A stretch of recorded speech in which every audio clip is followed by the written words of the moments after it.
expected things to turn out this way, did you? Count Murphy touched the obvious wrinkles at the corners of his eyes and said softly. Chapter 165, Summoning Order. Daniel did indeed leave Count Murphy's mansion and stood outside the large iron gate, but it seemed as if he was deliberately challenging the other party. His face was almost pressed against the iron gate, and his eyes were staring straight through the gap into the doorway, his gaze sending chills down one's spine. Perseus brought Katie out, and Daniel immediately put on a smiling face. Lord Perseus, how is it? Daniel asked with a smile. It took some effort, but after my persuasion, the Earl finally agreed, but with one condition. Perseus waved the envelope in his hand. He must see your father. As expected of Lord Perseus, Daniel was overjoyed. Hee, you might not be laughing in a moment. Perseus smiled outwardly, but inwardly he sneered. The three of them rushed back to the city lord's mansion without stopping, and Perseus handed the envelope to the city lord Robert. Robert read the entire letter without changing his expression, then smiled and handed it to Perseus. Perseus read the letter with a smile and then handed it to Daniel, who looked on with anticipation. Daniel was watching with a smile, but he stopped smiling halfway through. After reading it all, his face was almost like a cloudy day, and it was only after Robert glared at him fiercely that it barely brightened up. This was proposed by the Earl himself. I declined repeatedly, but he insisted and even said that he would refuse to cooperate if I didn't agree. I thought this was the only chance, so I came back to see what the city lord thought. Perseus was still smiling. Robert smiled. Of course I have no objection. If this can dispel the Earl's suspicions and encourage us to cooperate sincerely and serve His Majesty together.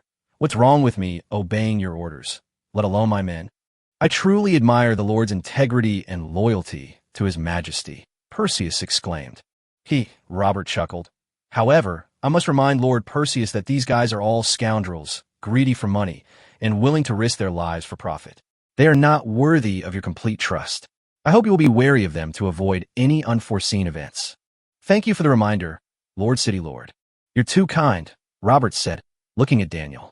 Go and gather all those guys together. Tell them to stop what they're doing right now and get to me as fast as they can. Don't let them ask why. Yes, Father. Daniel replied respectfully, then turned and left. Robert then found a thick book and solemnly handed it to Perseus, saying, This is all the information about those guys. Please read it as much as possible before they come, or you can take it home and read it at your leisure. Perseus didn't stand on ceremony and sat down to read it. Robert himself picked up an unimportant book of poetry and read it silently. Perseus held a thick book in his hand, and he was very familiar with the contents of it. I first skimmed through it. It contained information about the top 30 adventurers on the ladder who were on good terms with Robert. Whether they were adventure groups or individual adventurers, the information was very detailed. Some of these details even pertain to the adventurer's dark past, things that are probably only known to him or his closest confidants. Yet Robert possessed them and wrote them down clearly. Some of them even include their real names, hometowns, and the number of people in their families. Even the adventurers in Count Murphy's faction have some records, but the amount of information is much less, far less detailed than that of the adventurers in their own faction. Bai Yin, who ranked second, only had his name as his personal information, and even his gender was marked as unknown. Even this name is probably just an alias. After all, whose real name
is White Flame?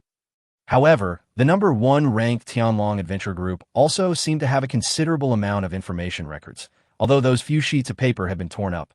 What a pity. Perseus simply went directly to Robert and asked why this section had to be torn out. Robert smiled wryly and said that it wasn't him who tore it, but the Tianlong couple themselves. When he woke up that day, he found a dagger that the Tianlong couple had given him for free, engraved with the exclusive mark of the Tianlong Adventure Group. A very rough sketch of a lizard. It looks like an abstract drawing by a child. He even took out the dagger and showed it to Perseus. When asked what he had written on those papers, Robert shook his head with a knowing look, indicating that he wanted to say, but dared not, as if he was afraid that the Tianlong couple would come knocking on his door again. Perseus couldn't force him. This couple is unknown and powerful to him, and he would be in trouble if they came knocking on his door. In this way, before Daniel returned with his men, he quickly skimmed through the entire book and grasped most of the information.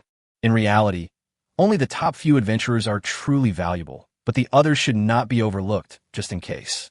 He scrutinized the Deathwing Adventure Group, which was ranked third, the most closely.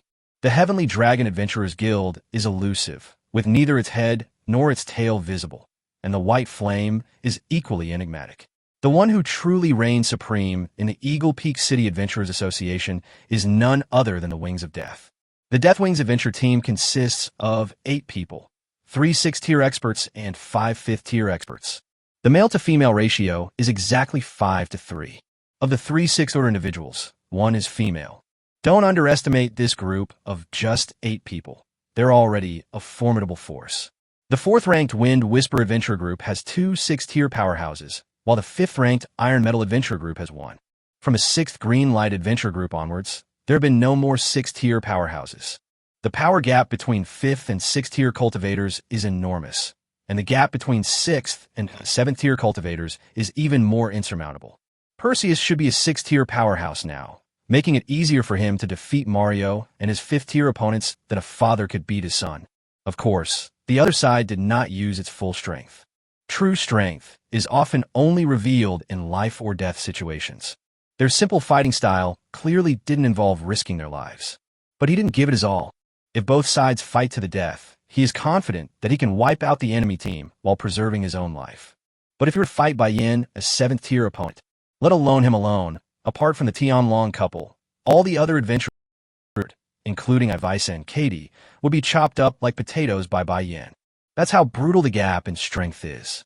After all, the 7th rank represents the pinnacle of combat power in the world right now, and it's not something that ordinary people can easily challenge. Such peak combat power is usually nowhere to be seen, but who knows how many will appear in the ruins of the gods this time. When they fight, it's like gods are fighting. These people can't even get close enough to watch the show. It's no wonder Robert was scheming and trying to get close to Count Murphy. These two old rivals know each other very well, and Robert definitely knows that Earl Murphyat and the Sky Dragon Adventure Team have a good relationship. The Tianlong couple, at least one of them is a 7th-level powerhouse. Perhaps both husband and wife are. Even just one of them would be better than all the people Robert painstakingly gathered together. Making an enemy of the other party is never a wise choice. Perseus knew that Robert didn't actually expect to control the celestial dragons. He just didn't want to be seen as an enemy. The Tianlong couple are incredibly powerful. Their identities are unknown, and they act as they please without any taboos. People like this are the most difficult to deal with. If they felt it necessary, they could even assassinate the Emperor. Robert, a loyal dog of the Emperor, was respected and given face by others because of the Emperor, but the Tianlong couple could treat him like a dog on the street and kick him to death at will. The key is still their strength. That's why everyone is so eager to improve their skills. Because those with power can do anything. Rules and even moral ethics that bind ordinary people are worthless to those who truly have power. He and Ivisa also need to improve their strength immediately. This divine relic is a rare opportunity. In fact, even without this, Ivisa would have had another extraordinary encounter. However, in the Kingdom of Infero, she also had a close and secret relationship with the Infero royal family, but it just wasn't the right time yet. And we're playing on a different storyline now. Since he'd already started this game, he certainly wasn't going to let any of the unusual things happening along the way slip by. Therefore, even if there are peak experts like Bai Yin blocking his way this time, he will blast them all away. Chapter 166, Expectations. Although Robert gave the order with great urgency, It was already evening when he actually summoned all the adventurers under his command. But considering the adventurers' habitually free and easygoing nature, and the fact that they might have been delayed by something important at the time, the fact that they all managed to arrive within half a day shows that Robert's ability to rally them was terrifying. The office was too small to hold so many people, so Robert changed the gathering place to a hall in the city lord's mansion.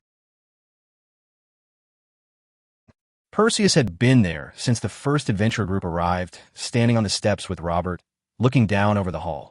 More adventure groups and solo adventurers arrived one after another. These people all greeted Robert first, and then looked at him with different expressions. Perseus stood upright, smiling, and remained silent. Robert, at his instruction, did not introduce them one by one. He simply told the adventurers to move around freely in the hall, and that they could go to the reception room to drink tea and have snacks or go to the toilet. There was only one rule.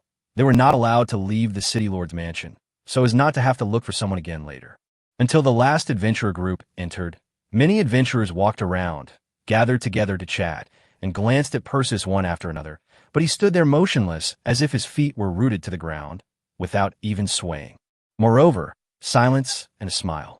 The purpose of doing this can be understood as pretending to be something. But more importantly, it makes him stand out, allowing the other party to quickly develop a deeper understanding of him from the very first moment.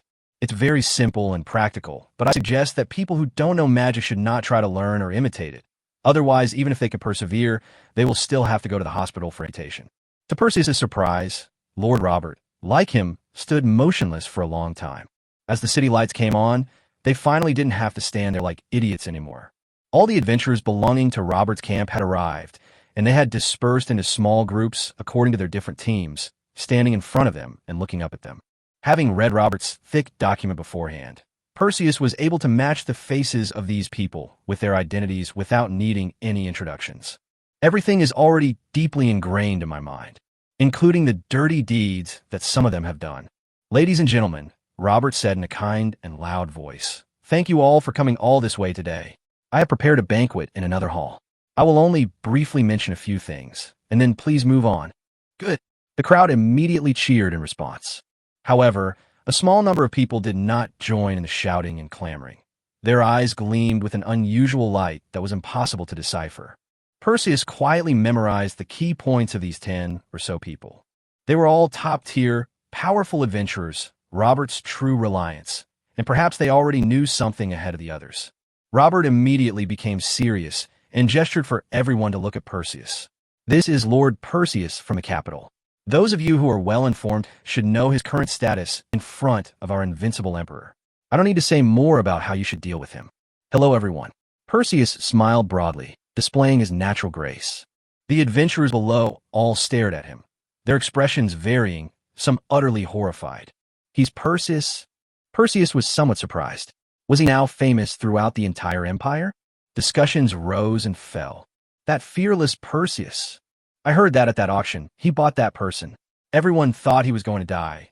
But not only did he not die, he also gained the emperor's favor. He even found a Grand Duke as his girlfriend. TSK. Lucky guy. All you guys do is envy and be jealous. Do you really think you got all that by luck? Don't you have anything real to offer? What real stuff? Humph. You just got a rich dad. What do you mean? He's also from Eagle Peak City.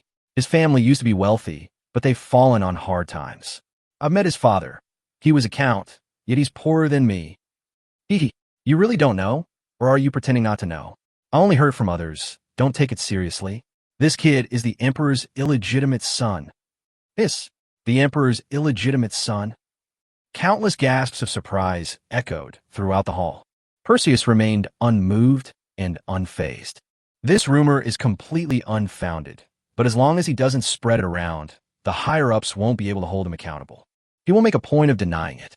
Sometimes, rumors can be a helpful tool, saving him from a lot of trouble.